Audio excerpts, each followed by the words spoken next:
되셨는지 그게 좀 의문스럽습니다. 거기에 대해서 좀 자세하게 좀 설명을 해주시면, 답변해 주시면 좀 이해가 좀 빠를 것 같아요. 먼저 우리 정채 작가님 네. 이 아뜨리에 와서 이런 인터뷰를 제가 하게 돼서 굉장히 영광스럽습니다. 제가 개인적으로 선생님 작품을 내가 많이 봐요. 네. 봤을 때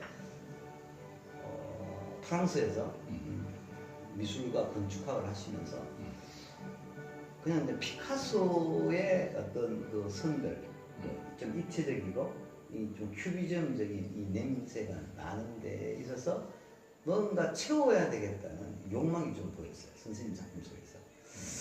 그러면서 뭘 채우려고 할까 이렇게 생각했을 때 선생님이 거의 이제 성이라는 걸 가지고 표현을 하고자 하는 근원적 그림이 좀 있어요. 네.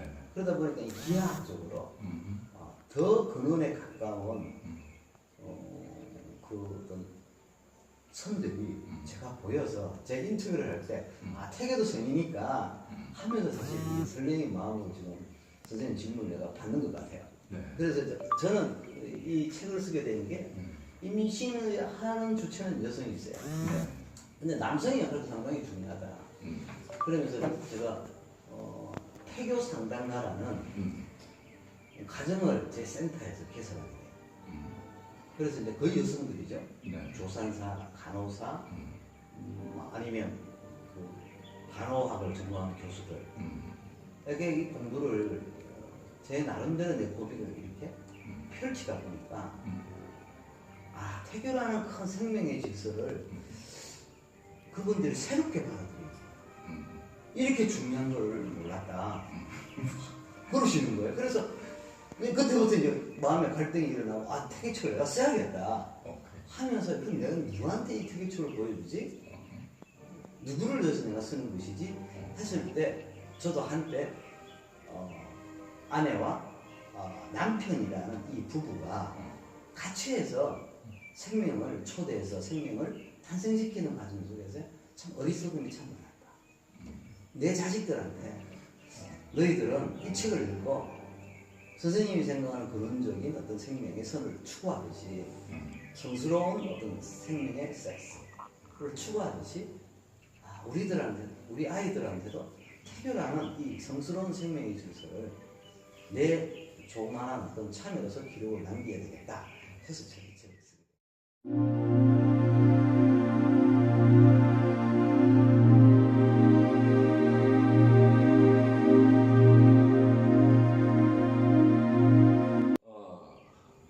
그런 관점에서 어떻게 선생님께서는 그 섹스를 보십니까? 어떻게 바라보십니까? 제가 그 고민을 상당히 많이 해요, 선생님. 이 섹스라는 행위가 분명히 따라감으로써 어떤 태교적인 어떤 관점이 풀어지니까요. 그래서 이제 우리가 일반적으로 이 섹스에 대해서는 좀 우리가 좀 고민해봐야 되지 않습니까? 첫째, 저는 선생님이 늘 추구해오시던 어떤 캠퍼스상의 근원적인 선, 거기서 항상 섹스는 성스럽다는 의미와 그 공감대가 부합한다고 봐요. 이게 왜냐면 사실 섹스는 성스러워요. 굉장히 성스러워요. 그렇기 때문에 성스럽다는 얘기는 굉장히 진실하다는 얘기예요. 맞아요. 진실하다는 얘기. 우리가 남편이든 아내이든 이 성스러운 가운데서 생명을 초대해야 된다. 왜냐하면 진실하다는 것은 모습의 재현이 그대로 나타나요. 우리가 섹스를 해서 정자와 난자가 만나면서 그 다시 최적화된 어떤 배율로서 배란기에 우리 배아기에 그게 재현되는데 이 굉장히 진실한 모습의 과정이다. 그래서 제가 이거 섹스라는 어떤 행위적 과정이 정말 부부끼리 진실해야 된다. 여기에서 어떤 섹스의 태교적 관점이 시작되는 거예요. 그래서 태교를 하는 것은 섹스 행위 이전에 이제 고민해야 된다. 우리가 생명을 초대하고 생명을 낳는 과정에서는 성스럽다는 섹스적 행위가 서로 부부간에 공감대를 이루지 않으면 안 된다는 것이 제가 생각했던 태교적 관점의 의미예요. 그래서 거기서 섹스에 있어서 섹스를 하고 난 뒤에 임신이 되면 그대로 그 엄마 아버지의 모습이 반반씩 재현되는 것은 어쩔 수 없는 생명의 실수다. 거기에서는 진실이 수반된 당신 아내와 당신 남편의 반반이 재현된다는 사실에 대해서 우리는 심각하게 고민하지 않는다. 그러나 섹스가 쾌락적인 것에 머물고 조금 전에 말씀하신 것처럼 도구적인 의미에서 머물러서는 태교적 의미는 없다. 저는 이제 그렇게 본 거예요. 그래서 요즘 미투 운동이고 성폭력이 일어나고 성추행이 일어나는 모든 일련의 이 과정을 제가 보면서 다시 우리는 섹스는 성스러움으로 회귀하지 않으면 인류의 미래에 대안은 없다. 그렇게 해서 저는 이제 섹스적 행위에 대한 성스러움을 표현하고 싶어서 또 진실하게 다가가고 싶어서 또 부부가 이 책을 쓰지 않았나.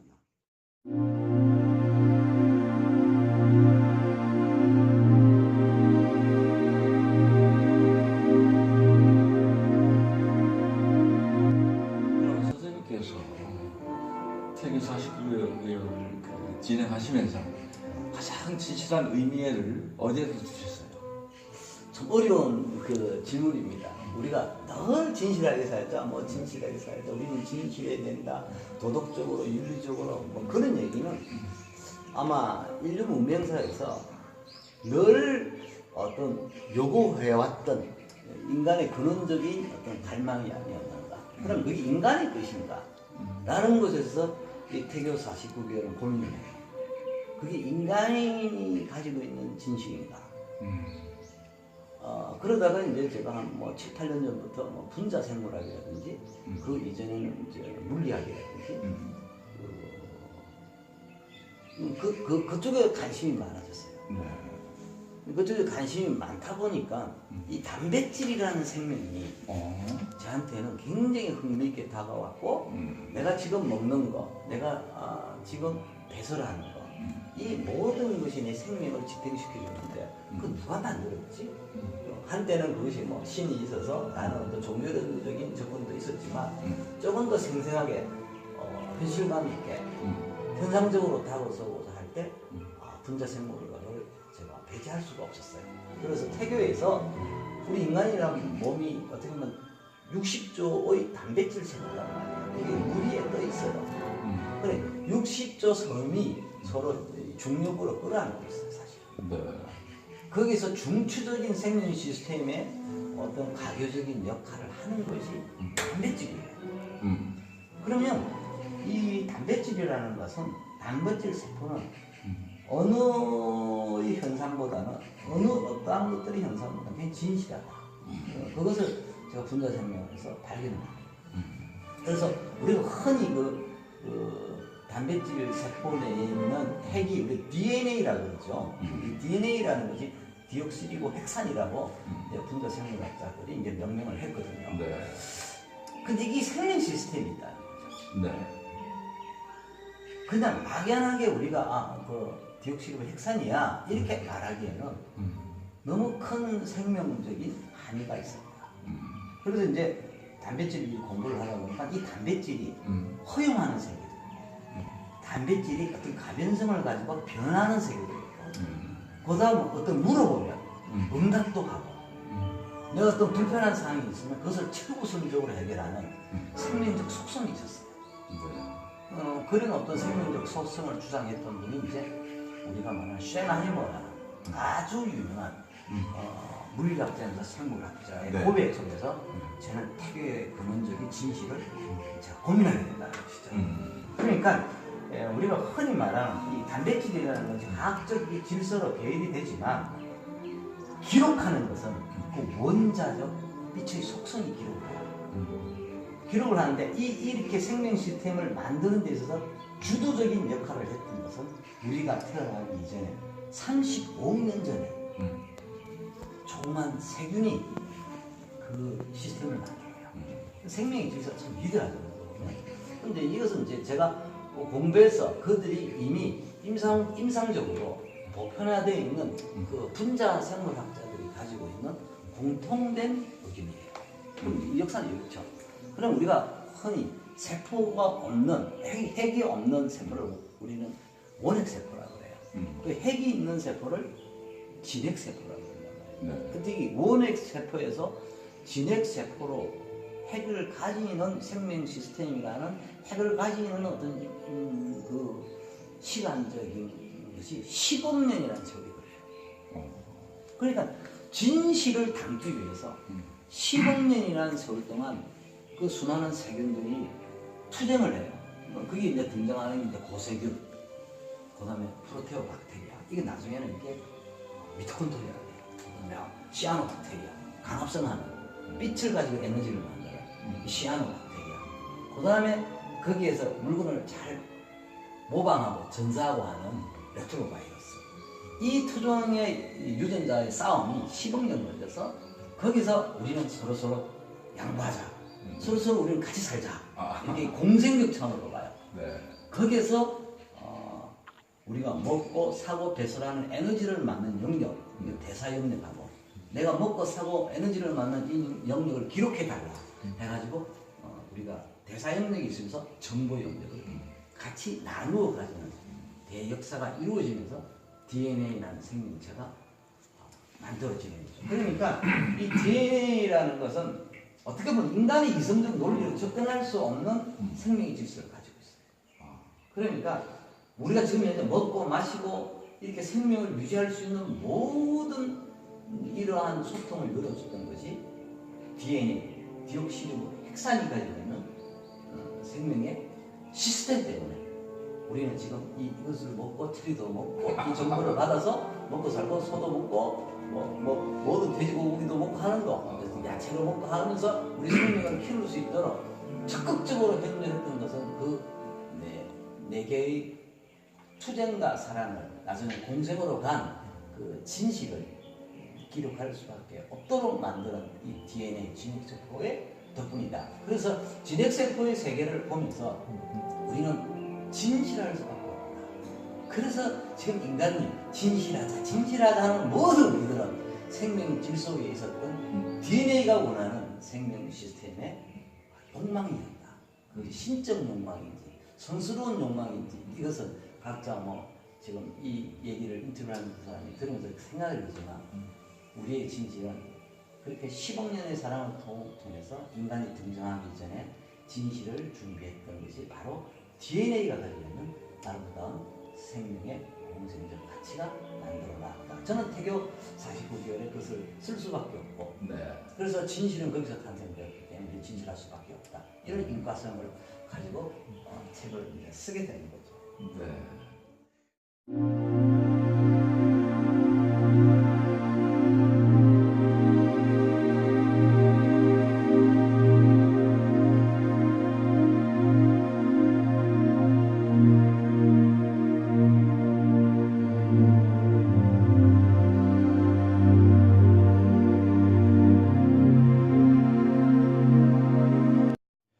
선생님, 임산부들이 태교할 때 좋은 음악 듣고 태교 음악이라고 그리고 아름다운 것을 보고 좋은 생각? 예, 좋은 생각도 하고 나쁜 생각 이만큼도 하지 않고 그냥 정말 정성을 들여서 앞으로 태어날 아기를 위해서 이렇게 노력을 하는데 과연 그것이 어떤 도움이 될까 태교에 이런 생각을 해보네요. 상당히 어려운 질문입니다. 사실. 그래요. 우리 전자에 얘기했던 진실, 네. 그다음 DNA도 진실하다. 네. 이런 얘기도 앞서서 제가 얘기를 드렸잖아요. 저는 거기에 좀 회의적입니다. 왜? 생명은 진실하기 때문에. 먼저 우리가 아이가 새로 이렇게 창조될 때 어차피 생물학적으로 감수분열이라는 걸 해요. 그 감수분열이 뭐냐면 우리가 23개 유전자가 있지 않습니까? 이 반이 쪼개져요. 반은 버려요. 엄마 거 반 버리고 아빠 거 반 버리고 좋은 것만 있게 해가지고 유전자가 뒤섞여가지고 배열돼가지고 거기서도 치열한 경쟁이 경쟁이 됩니다. 이럴 때 남편과 아내가 네. 얼마나 생명적인가를 심판하는 것이 감수분열이라는 생명과정. 굉장히 숭고한 작업. 네. 하나 비근한 예로 이 감수분열이 일어나는 과정은 우리가 임신을 했는지 안 했는지 몰라요. 우리가 흔히 임신했다는 것은 자궁이 착상됐을 때부터 느끼는 거예요. 네. 이 감수분열 과정은 임신했는지 안 했는지도 모른다는 거죠. 그래서 네. 제가 3개월 전부터 임신의 준비를 해야 되는 이유가 여기에 있어요. 네. 그러니까 내가 내 아이에게 좋은 유전자를 남기기 위해서 당신과 나가 서로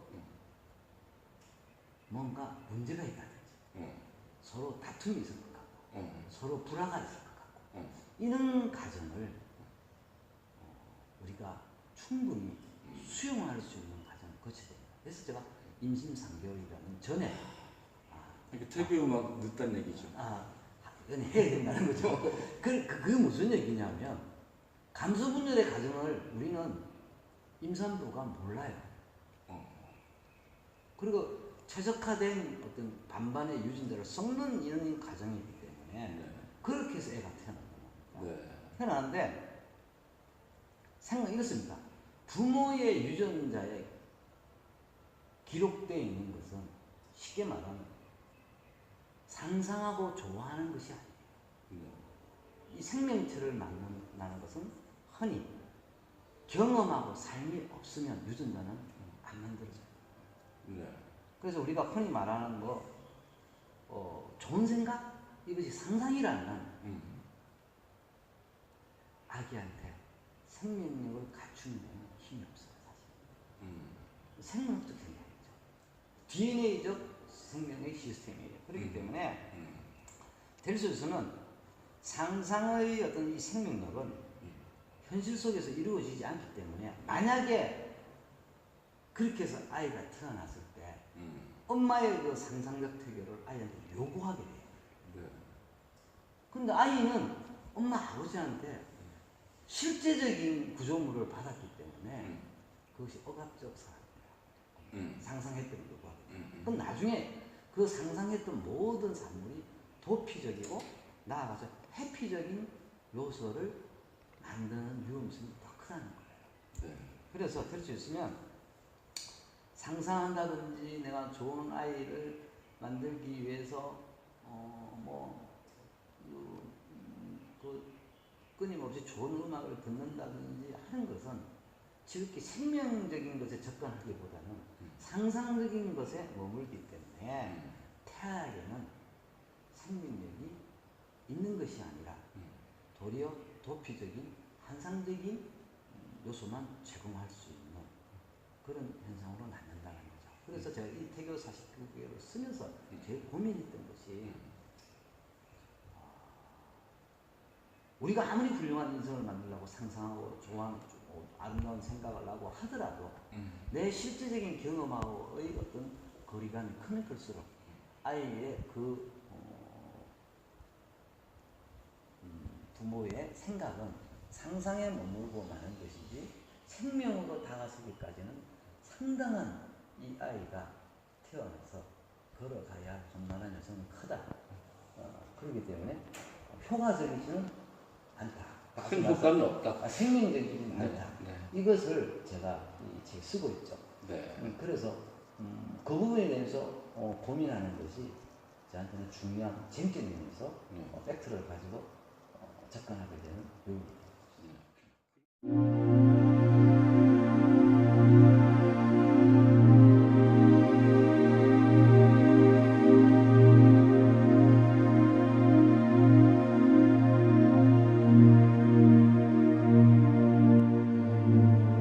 임신한 상태에서 부부가 이렇게 참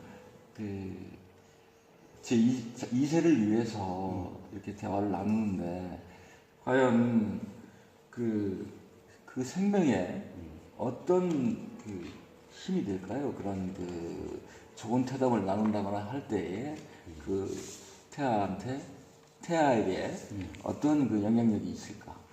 그런 생각이 드네요. 예, 그게 이제 태교 49개월의 가장 중요한 핵심이에요. 아, 그래요? 그럼 어떤 태담을 들려줘야지만 네.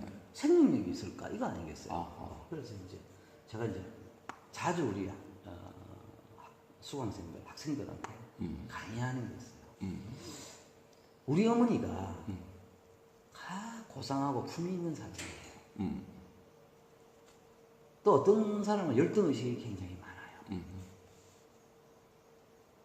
그런데 그것을 유지한다든지 열등의식을 충분히 상상 속에서 만들어질 수 있거든요. 네. 뒷구석이 위해서. 그런 어떤 좋은 생각들은 사실은 엄마가 그렇게 살지 않았기 때문에 또 도덕이라는 것은 생명적이지는 않아요. 이 세상을 살아가면서 다양한 사람들의 질서를 잡기 위한 형식적인 요구인지도 몰라요. 그러면 그건 생명하고는 거리가 사실 몰라요. 그렇죠. 그렇기 때문에 그런 어떤 도덕적인 품위를 요구한다든지 저 열등의식으로 해결하지 못한 것을 상상적으로 좋은 생각을 하는 것은 태담에서는 경계해야 될 내용들입니다. 아, 그래요? 예. 오. 그럼 뭐냐? 생명적인 어떤 태담이 도대체 뭐냐? 네. 이거죠. 그 제가 감수 분열 과정 속에서 이미 뭡니까? 엄마 좋은 거 다 받았거든요. 근데 좋은 거 얘기 안 해도 돼요. 좋은 거로 이미 최적화시켜서 아이가 태어나기 때문에. 그렇다면 부부가 자기가 살아오면서 양육된 환경 속에서 가지고 있는 갈등이라든지 상처라든지 이런 것을 부부가 서로 공감하면서 가는 어떤 삶의 실천을 얘기하는 게 더 중요해요. 그렇지. 예, 그게 태교가 제일 중요해요. 그래서 사실 단백질이라는 게 무서운 게 상상한 거는 상상한 대로 DNA에 기록되고 생명적인 것은 생명적인 것대로 기록돼요. 대체적으로 보게 되면 그 염색한 것의 빛의 속성이 염색이 진한 것은 생명적이에요. 연한 것은 상상적이에요. 사실 염색된 부분들이 있어요. 그러니까 연한 것이 진하게 될 그 색채로 가기까지는 얼마나 많은 삶의 열정이 있어야 되겠어요. 그러니까 아이는 그 어떤 실제적인 삶 속에서 경험하지 못한 어머니 아버지의 상상을 빌려가지고 태어난다는 것이 얘한테는 어떻게 보면 굉장히 불행하죠. 그래서 이제 정신분석학에서 생물학 쪽으로 들어가서 고민을 상당히 많이 하는 것이 제 상당 기법인데, 네. 그럼 부부가 네. 서로 부족함을 알고, 네. 그리고 뭔가 소외된 어떤 내 자신을 고백하는 것이 네. 생명력 있는 태담이 되거든요. 그것을 통해서 이 아이가 고민하고 어머니가 풀려고 삶을 사는 그것이 DNA에 기록된다면 이 아이는 나중에 그것이 생명력이 된다는 거죠. 그런 관점이 제일 중요했고 이 책 속에서요. 우리도 그런 거 있지 않습니까? 아, 부모가 그래 살지 않았는데 태아가 살 수 있을까요? 없죠. 진실하고 먹는 거죠. 그러니까 살지 않았는데 태아가 살 수 있다고 이 상상하는 생명 질서야말로 허구한 거죠. 허구적인 것이고 상상적인 것이고 도피적인 요소에 아이가 머물 수 있다. 그래서 훌륭한 생명력 태담이라는 것은 내가 겪으면서 살아오면서 내가 부족했던 거, 내가 소외당했던 거, 이것을 삶 속에서 복원하는 그러한 중요한 태도를 가지고 아이한테 그 얘기를 들려줘야 된다. 그것이 생명력 태도다. 저는 그렇게 봅니다. 그렇구나.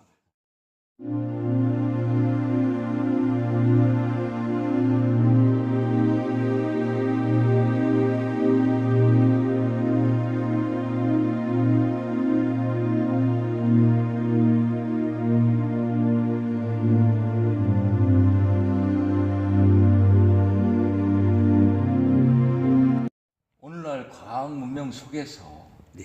현대인들이 어떻게 태교에 임해야 할 것인가 이런 질문을 하고 싶은데 선생님은 어떠세요? 굉장히 어려운 질문입니다. 아 그래요? 그 어려운 질문인데 그 질문에 답하기 위해서 또 이 책을 제가 생각했거든요. 네. 그것은 또 생명을 초대해서 하나의 생명체를 낳는다는 이 신성한 그 떨림 이것이 정말 부부들이 가져야 될 난 그래서 성행위를 제사라고 그래요, 마음속으로. 좋은 생각입니다. 그래서 과학 문명이 사실 우리들에게 풍요로움을 줘요. 그리고 편안함을 줘요. 그런데 그게 생명적일까? 이런 부분에 제가 고민을 해요. 네. 우리가 좀 풍요롭고 편안하고 이래 되면 굉장히 나태해지려고 해요. 또 이기적인 생각을 하게 돼요. 네. 근데 오늘 우리 보게 되면 이 과학이라는 이 문명화된 이 구조는 우리가 좀 논리적인 결과물들이 만들어 놓은 것이거든요. 우리가 조그마한 뭐 컴퓨터를 하나 만들더라도 네. 그 논리적인 구조물을 완성시켜요. 그러다 보니까 그 컴퓨터가 나오니까 결론적으로 내 논리적 구조물에 답이 나왔다고 생각해요. 흔히. 완성도가 굉장히 높은 거죠. 과학이라는 것은 어떤 논리적인 이 구조물이 만든 문명이에요. 그러다 보니까 이 논리적인 것이 생명적일까에 대해서는 제가 회의적이에요. 네. 회의적이다. 아주 회의적이죠. 예. 그러면 논리적인 결과로 나온 이 모든 어떤 생명의 질서는 굉장히 제한적인 범위에 있다. 네, 맞습니다. 그럼 우리가 이 논리성을 어디서 가져왔죠? 모든 자연 생태계에서 가져와요. 그렇죠. 자연 생태계에서 가져와서 논리적으로 보고 인위적으로 만든 구조물이죠. 네. 지금 아파트도 그렇고 지하철도 그렇고 모든 것이 논리적 구조 속에 있는 요소들의 결과물들을 취합해요. 네, 네. 그러다 보니까 거기에 감성이 있을까?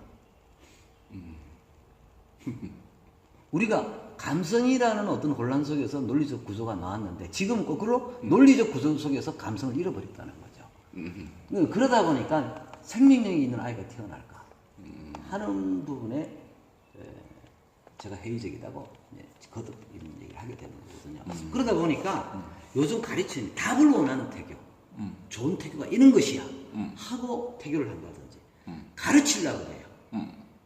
이게 무슨 태교냐고요. 가르치려고.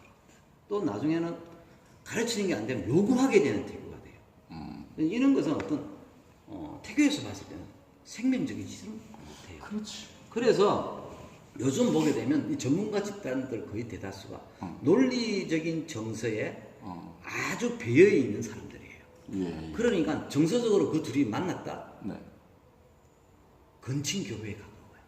그러다 보니까 유전자의 적응성이 떨어져요.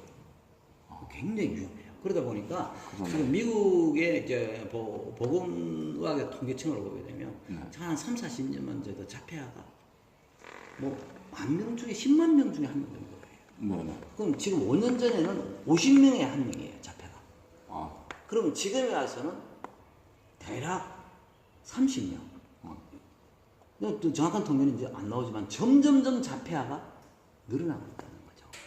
이거는 뭐냐? 논리적인 정서에 배어 있는 끼리의 짝짓기가 나온 결과물이다. 맞습니다. 저는 그런 생각을 하죠. 그래서 이제 걱정이죠. 앞으로 미래를 끌고 갈 아이들이 지금 태어나고 있는데 부모가 논리적인 정서에 이렇게 배어 있는 그 습성으로 아이를 낳는다면 조금 전에 얘기한 것처럼 근친 교배에 가까운 정서이기 때문에 미래에 이 인류를 끌어갈 적응력이 있을까에 대해서는 불안한 거죠. 그러니까 제가 이 책을 왜 쓰냐는 선생님. 다시 감성을 회복해서 네. 생명의 자유를 누리고 네. 이성을 있잖아요. 네. 파괴하면서도 이성을 만드는 파괴 창조의 연속성에서는 그 생명력을 저는 이 태교를 통해서 아이를 미래의 생명체로 내놓기를 간절히 지금 제가 바라고 있는 것이거든요. 그래서 미래가 이제 불투명하다는 거죠. 제가 왜 불투명하냐? 논리적으로 만들어진 아이들이 양성된다면 기계적 사고단 말이에요. 지금 인터넷 한번 보자고요. 인터넷을 보게 되면 우리가 오감각이라는 게 있어요. 네. 이것이 인터넷 속에서는 시각과 촉각밖에 없어요. 네. 나무 청각 같은 거. 네. 그러니까 몸으로 움직여서 느끼는 그 감각을 상실당하는 거죠.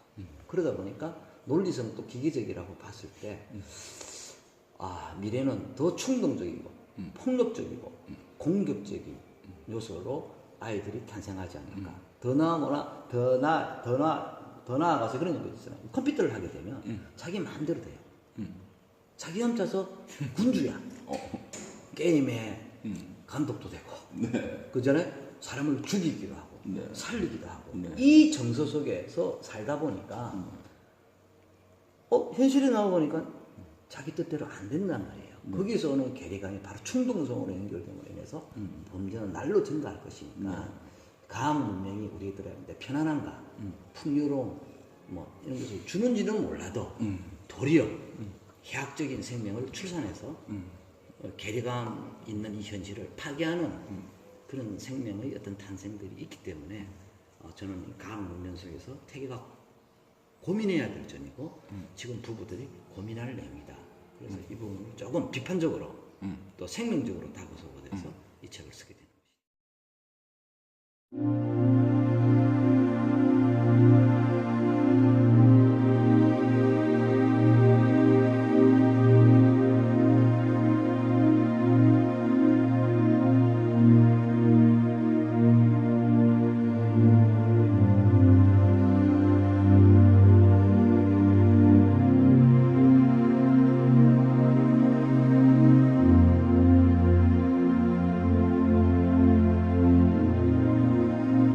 섹스를 할 때 인간이 하는 섹스와 동물이 하는 섹스와 어떤 차이점이 있을까요? 선생님 생각하실 때. 저는 인간과 동물이 어떤 큰 차이점이 있다고 봐요. 그렇기 때문에 그래요? 인간은 태교를 하지 않겠습니까? 예를 들어서 뭐 개나 소나 말이 뭐 태교하겠습니까?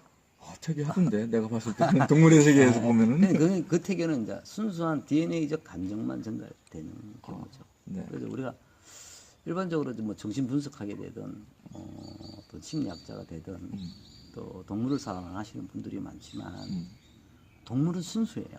네. 왜? 이성적 사고가 없어요. 네. 나한테 잘해주면 잘해줘요. 네.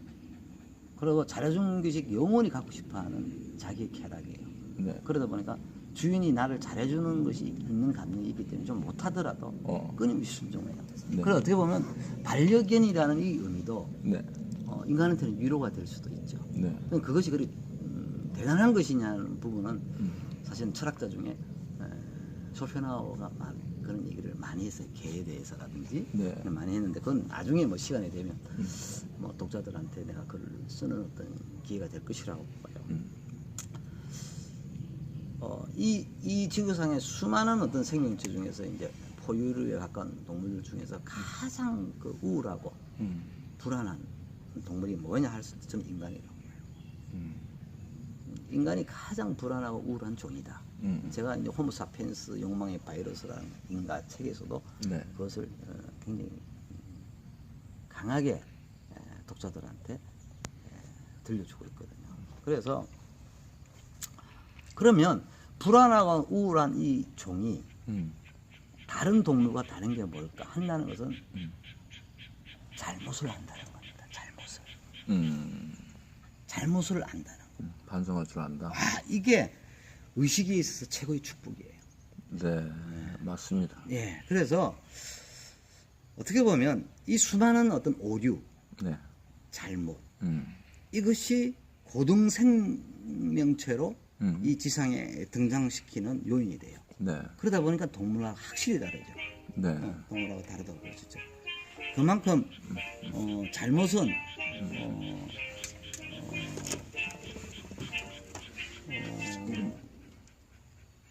새로운 어떤 생명체를 만들어내는 네. 축복적된 요인이다. 네. 저는 이렇게 네. 보고 있습니다. 그래서 그만큼 잘못을 알면 알수록 네. 인간은 축복된 삶을 누릴 수 있다. 네. 이게 동물하고 인간하고 확연히 다른 모습이 아닐까. 네. 저는 그렇게 생각해요. 그래서 태교 49개월 이 책을 쓰면서 제가 느꼈던 것은 네. 잘못을 아는 것이 네. 아이에게 전달된다면 네. 그것이 생명 질서에서 봤을 때는 아름다운 생명이다. 이렇게 보는 거죠. 그래서 전체적으로 보면 여러분 태어날 아기에게 아름다운 태교를 들려주시려면 자기 잘못을 먼저 반성하라. 들려주는 것이 네. 차라리 아이에게는 더 생명적이다. 이렇게 네, 보죠. 네, 그래서 저는 굳이 뭐 동물과 뭐 인간의 큰 차이점이 있다면 네. 잘못을 알고 네. 그것을 새로운 생명체로 바꾸는 그런 놀라운 의식이 영혼이라 할 수도 있고 네. 여러 가지 의미로 정신이도 할 수 있는데 네, 네. 그것이 있기 때문에 음. 인간은 이 자연을 다스리고 동물을 양육하고 또 태교라는 이름으로 생명을 창조하는 그러한 어떤 선물을 주지 않았나. 네. 저는 뭐 그렇게 생각합니다.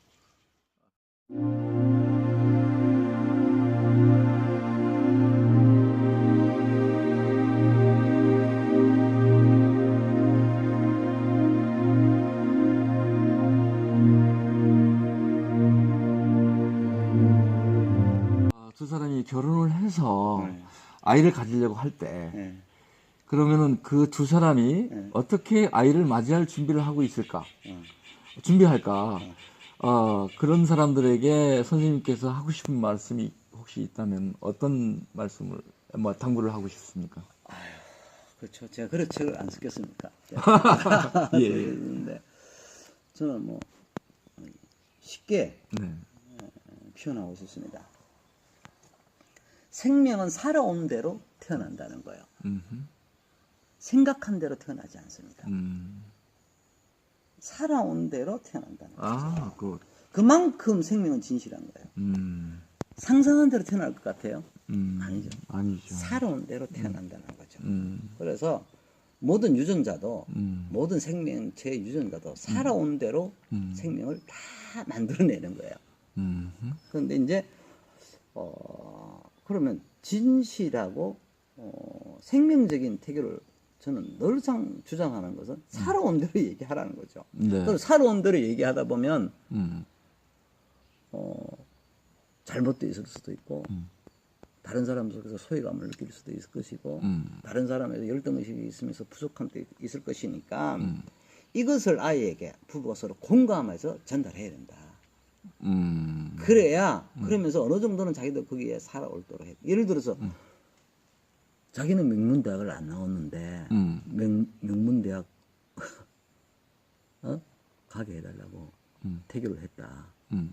그분은 그렇게 살아왔어요. 그럼 그런 거죠. 그만큼 제가 임산부들한테 들려주고 싶은 것은 살아온 대로 얘기해라. 살아온 대로, 사실대로. 그 살아온 대로인 것이 이제 팩트죠. 사실이 되고 실제거든요. 거기서 이제 조금 더 아이에게 더 나은 어떤 생명체를 출산, 아니면 탄생시키기 위해서는 자기 부족함을 알아라. 자기가 소외된 것을 알아야. 그래서 제일 중요한 것은 자기가 조금 전에 동물과 인간의 차이점을 얘기했듯이 의식이 있다는 것이 얼마나 대단해요. 내 의식 속에 내 문제, 내 상처, 이게 부부가 서로 공감하여 사랑이라는 공감 속에 사랑이 있지 않겠습니까? 그것을 삶 속에 드러내야지만이 태아에게 가장 생명적인 태교를 할 수 있는 것이거든요. 네. 그래서 될 수 있으면 내가 양육 환경 속에서 살아오면서 당신과 서로 다른 이 차이 속에서 끊임없이 우리는 다툴 수밖에 없는데 이것을 공감시키고 거기서 내가 왜 이런 어떤 아픔을 주지? 각자 다시 거기서 반성하고 문제를 해결할 수 있도록 노력하는 그 얘기를 들려주는 것이 태교다 하는 것을 우리 독자들한테 꼭 얘기하고 싶은 태교의 어떤 의미다. 저는 이 생각이에요. 그래서 그런 거 있잖아요, 선생님. 내가 그렇게 살아오지 않았는데 네. 죽어서 살 수 있을까요? 우리 죽고 났는데 우리 이제가 살아갈 거 아니에요. 네. 과연 생명이 될까요? 그래서 생명 질서는 어차피 살아온 대로 기록되기에 좀 더 나은 생명체가 되려면 나의 어떤 결핍, 나의 어떤 소외 이런 것들을 끊임없이 둘이서 고백함으로써 네네. 나보다 더 나은 생명체가 탄생된다는 걸 꼭 기억해주는 어떤 그런 의미가 있기 때문에 이게 마지막 당부의 말씀이 아닌가 이런 생각이 듭니다. 네. 참. 저는 그렇게 생각을 했었어요. 두 사람이 이제 사랑을 하고 결혼을 하고 이런 일련의 과정 속에서 우선 두 사람이 아이는 그 다음 문제였었어요. 한참 후의 일이니까 두 사람이 만날 때. 근데 두 사람이 이제 이세에 대해서 이제 준비를 하고 걱정을 할 때에 제 생각은 임신을 했을 때 두 사람이 그때부터 책임감이 따르기 시작하잖아요. 예, 부모로서 이제 자기들이 이제 새로 태어나니까 지금은 뭐 단순한 그 남녀 관계에서 이제 결혼이 시작됐지만은 사실상 또 새로운 생명이 탄생됨으로 해서 가족이라는 그런 개념으로 이렇게 접근해 가는데 그때 그 생명의 그 존중이라는 것이 내가 이제 내 이세가 태어났을 때에 나를 위해서 이세가 있는 것이 아니라 이제 바뀌는 거예요. 이세를 위해서 우리 두 사람이 존재한다 이런 생각을 하게 돼요. 자연적으로. 어떤 부모들이든지 다 그렇게 자연스럽게 이제 부모가 되고 그런데 저는 이제 제 욕심 같아서는 나도 그 이세 태어날 아이의 이 축복도 빌어야 되겠지만은 무엇보다도 우리 두 사람이 이제 내가 늙어서 가는지 아이도 나중에는 다 이제 아이 필요 없더라고요. 왜 필요 없냐면은 내가 아이를 임신하고 태어나게 해서 아이한테 그 기대했던 것들이 이제 무너질 때나 또 이런 때 특히 그런 생각이 많이 들고 특히 이제 그 태교에 임했을 때 그리고 아이를 양육할 때 아이한테 일반적으로 모든 부모들이 그 공들였던 이런 것들이 이제 그 희석될 때는 아마도 저 생각하고 아마 비슷할 거예요. 내가 태교를 하는 것도 선생님께서 얘기했듯이 그게 DNA가 온전해야 된다. 내 스스로가 내가 지금 우리 부모들 같이 나이 먹은 특히 노년층들은 그런 것들을 이제 유념하지 않았기 때문에 너무나 자식에 대한 기대가 컸기 때문에 아마도 태교의 중요함을 지금 선생님이 주장하는 그 DNA 문제, 이 문제를 이제 저는 굉장히 아주 공감하고 있어요. 예.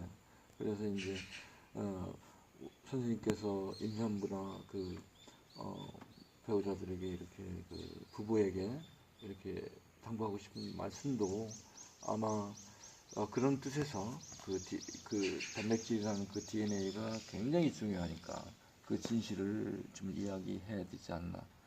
저도 공감합니다. 뭐 선생님들 오늘 태교 인터뷰라고 이렇게 하면서 네. 어차피 아이가 태어나는 것은 섹스를 통해서 태어날 것이고 또 섹스는 어떤 쾌락적인 매개를 동반해요. 네네. 그래서 그것이 또 유혹적일 수도 있어요. 네네. 임신하지 않더라도. 네. 그래서 저는 젊은이들한테 이야기해주고 싶은 것은 섹스를 할 때 느끼는 쾌락만큼 아이한테도 이 세상에 태어날 때 쾌락을 줄 수 있도록 해라. 그것은 당신이 지금 살아오면서 살지 못한 아픔, 그것을 생명으로 줄 때 우리가 조금 전에 항상 주장한 DNA가 생명적으로 거듭날 것이다. 네. 그런 생각이 그래서 섹스를 할 때 눈물을 흘리는 사람이 있게 돼요. 그 대표적으로 리히텐슈타인이라고 미국 작가. 비트겐슈타인. 만화 작품을 재현해가지고 작품을 하나 이렇게 몇 작품을 많이 그 사람의 대표작이에요. 리히텐슈타인의 리히텐슈타인. 눈물을 흘리는 여성을 이렇게 그리는 경우가 작품이 있어요. 행복한 눈물이. 그걸 보면은 나는 그걸 연상을 해요. 행복한 눈물인데 따지고 보면은 섹스에서 성에서 그런 뭐라고 그러나 생명이 태어나는 그 순간의 그 눈물이 아닐까. 똑같은 물이거든요. 네. 사람의 눈에서 나오는 눈물.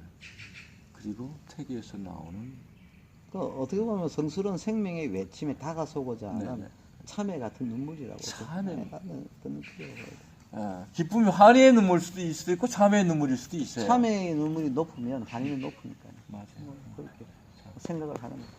고맙습니다. 하여튼 여러 가지로 이런 자연스럽게 이런 이야기를 나눌 수 있게 해주셔서 감사합니다. 악수랑 또 고맙습니다.